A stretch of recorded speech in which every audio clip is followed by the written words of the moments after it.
بسم اللہ الرحمن الرحیم۔ حضور اکرم صلی اللہ علیہ وآلہ وسلم نے ارشاد فرمایا کہ جب ایک بندہ مسلمان ہو جائے اور اس کا اسلام عمدہ ہو، یقین و خلوص کے ساتھ ہو، تو اللہ اس کے گناہ کو اس نے اسلام لانے سے پہلے کیا معاف فرما دیتا ہے، اور اب اس کے بعد کے لیے بدلہ شروع ہو جاتا ہے۔ یعنی ایک نیکی کے عوض 10 گنا سے لے کر 7 گنا 700 گنا تک ثواب، اور ایک برائی کا اسی برائی کے مطابق بدلہ دیا جاتا ہے، مگر یہ کہ اللہ تعالیٰ اسے برائی سے بھی درگزر کرے اور اسے بھی معاف فرما دے، یہ بھی اس کے لیے آسان ہے۔ حضور اکرم صلی اللہ علیہ وآلہ وسلم نے فرمایا کہ تم میں سے کوئی شخص جب اپنے اسلام کو عمدہ بنا لے، یعنی نفاق اور ریا سے پاک کر لے، تو ہر نیک کام جو وہ کرتا ہے اس کے عوض 10 سے لے کر 700 گنا تک نیکیاں لکھ دی جاتی ہیں، اور ہر برے کام جو کرتا ہے تو وہ اتنا ہی لکھا جاتا ہے جتنا کہ اس نے کیا ہے۔ حضور اکرم صلی اللہ علیہ وآلہ وسلم ایک دن حضرت عائشہ رضی اللہ تعالیٰ عنہا کے پاس آئے۔ اس وقت ایک عورت میرے پاس بیٹھی تھی۔ آپ صلی اللہ علیہ وسلم نے دریافت کیا، یہ کون ہے؟ میں نے عرض کیا، فلاں عورت، اور اس کی نماز کے اشتیاق اور پابندیوں کا ذکر کیا۔ آپ صلی اللہ علیہ وآلہ وسلم نے فرمایا، ٹھہر جاؤ، سن لو کہ تم پر اتنا ہی عمل واجب ہے جتنے عمل کی تمہارے اندر طاقت ہے۔ اللہ کی قسم، ثواب دینے سے اللہ نہیں اکتاتا، مگر تم عمل کرتے کرتے اکتا جاؤ گے، اور اللہ کو دین کا وہی عمل زیادہ پسند ہے جس کی ہمیشہ پابندی کی جا سکے اور انسان بغیر اکتائے اسے انجام دے۔ آپ صلی اللہ علیہ وآلہ وسلم نے فرمایا، جس شخص نے لا الہ الا اللہ کہہ لیا اور اس کے دل میں جو کے برابر ایمان ہے، تو وہ ایک نہ ایک دن دوزخ سے ضرور نکلے گا، اور دوزخ سے وہی شخص بھی ضرور نکلے گا جس نے کلمہ پڑھا اور اس کے دل میں گھیو کے دانے کے برابر خیر ہے۔ ایک یہودی نے حضرت عمر بن خطاب رضی اللہ تعالیٰ عنہ سے کہا کہ اے امیر المومنین، تمہاری کتاب قرآن میں ایک آیت ہے جسے تم پڑھتے ہو، اگر وہ ہم یہودیوں پر نازل ہوتی تو ہم اس کے نزول کے دن کو یوم عید بنا لیتے۔ آپ نے پوچھا، وہ کون سی آیت ہے؟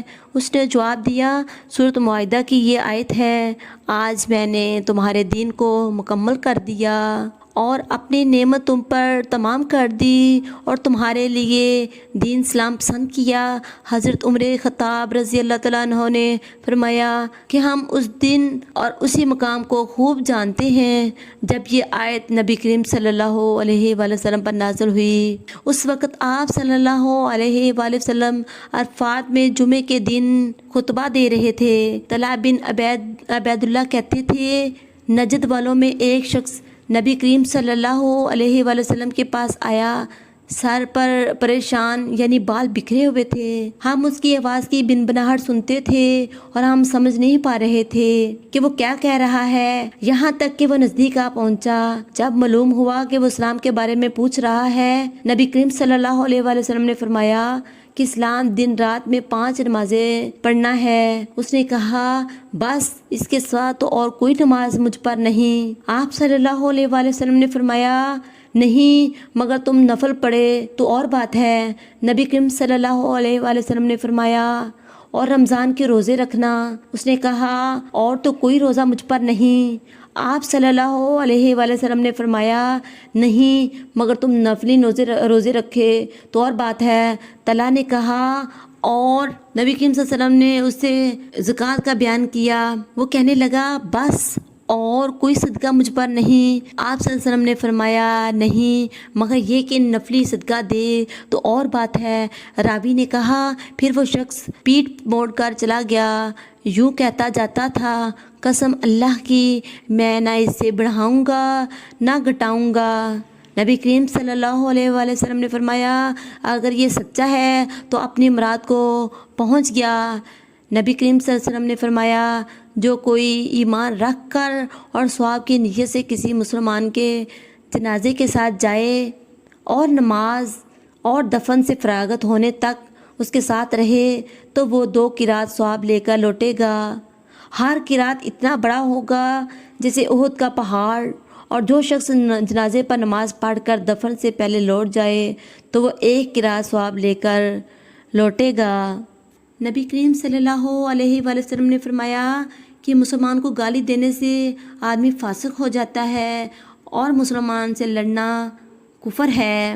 نبی کریم صلی اللہ علیہ وآلہ وسلم اپنے حجرے سے نکلے، لوگوں کو شب قدر بتانا چاہتے تھے وہ کون سی رات ہے۔ اتنے میں 2 مسلمان آپس میں لڑ پڑے۔ آپ صلی اللہ علیہ وآلہ وسلم نے فرمایا میں تو اس لیے باہر نکلا تھا کہ تم کو شب قدر بتلاؤں، اور فلاں فلاں آدمی لڑ پڑے تو وہ میرے دل سے اٹھا لی گئی، اور شاید اس میں کچھ تمہارے لیے بہتری ہو، تو اب ایسا کرو کہ شب قدر کو رمضان کی 27ویں، 29ویں اور 25ویں رات میں ڈھونڈا کرو۔ ایک دن نبی کریم صلی اللہ علیہ وآلہ وسلم لوگوں میں تشریف فرما تھے کہ آپ کے پاس ایک شخص آیا اور پوچھنے لگا کہ ایمان کسے کہتے ہیں؟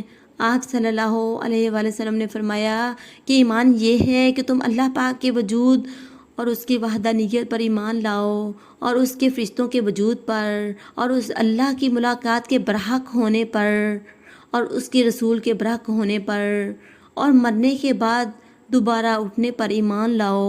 پھر اس نے پوچھا کہ اسلام کیا ہے؟ آپ صلی اللہ علیہ وآلہ وسلم نے پھر جواب دیا، اسلام یہ ہے کہ تم خالص اللہ کی عبادت کرو اور اس کے ساتھ کسی کو شریک نہ بناؤ، اور نماز قائم کرو، اور زکوٰۃ فرض ادا کرو، اور رمضان کے روزے رکھو۔ پھر اس نے احسان کے متعلق پوچھا۔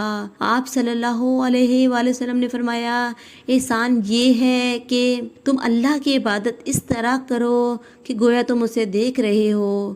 اگر یہ درجہ نہ حاصل ہو تو پھر یہ سمجھو کہ وہ تم کو دیکھ رہا ہے۔ پھر اس نے پوچھا کہ قیامت کب آئے گی؟ آپ صلی اللہ علیہ وآلہ وسلم نے فرمایا کہ اس کے بارے میں جواب دینے والا پوچھنے والے سے کچھ زیادہ نہیں جانتا، البتہ میں تمہیں اس کی نشانیاں بتلا سکتا ہوں۔ وہ یہ کہ جب لونڈی اپنے آقا کو جنے گی، اور جب سیاہ اونٹ کے چرانے والے دیہاتی لوگ ترقی کرتے کرتے مکانات کی تعمیر میں ایک دوسرے سے بازی لے جانے کی کوشش کریں گے۔ یاد رکھو قیامت کا علم ان 5 چیزوں میں ہے جن کو اللہ کے سوا کوئی نہیں جانتا۔ پھر آپ نے یہ آیت پڑھی کہ اللہ ہی کو قیامت کا علم ہے کہ وہ کب ہوگی، آخری یہ آیت تھی تک پھر وہ پوچھنے والا پیٹ پھیر کر جانے لگا۔ آپ صلی اللہ علیہ وآلہ وسلم نے فرمایا کہ اسے واپس بلا کر لاؤ۔ لوگ دوڑ پڑے مگر وہ کہیں نظر نہ آیا۔ آپ صلی اللہ علیہ وسلم نے فرمایا کہ وہ جبرائیل تھے جو لوگوں کو ان کا دین سکھانے آئے تھے۔ اللہ حافظ۔ پلیز میری ویڈیو کو لائک اینڈ شیئر کریں۔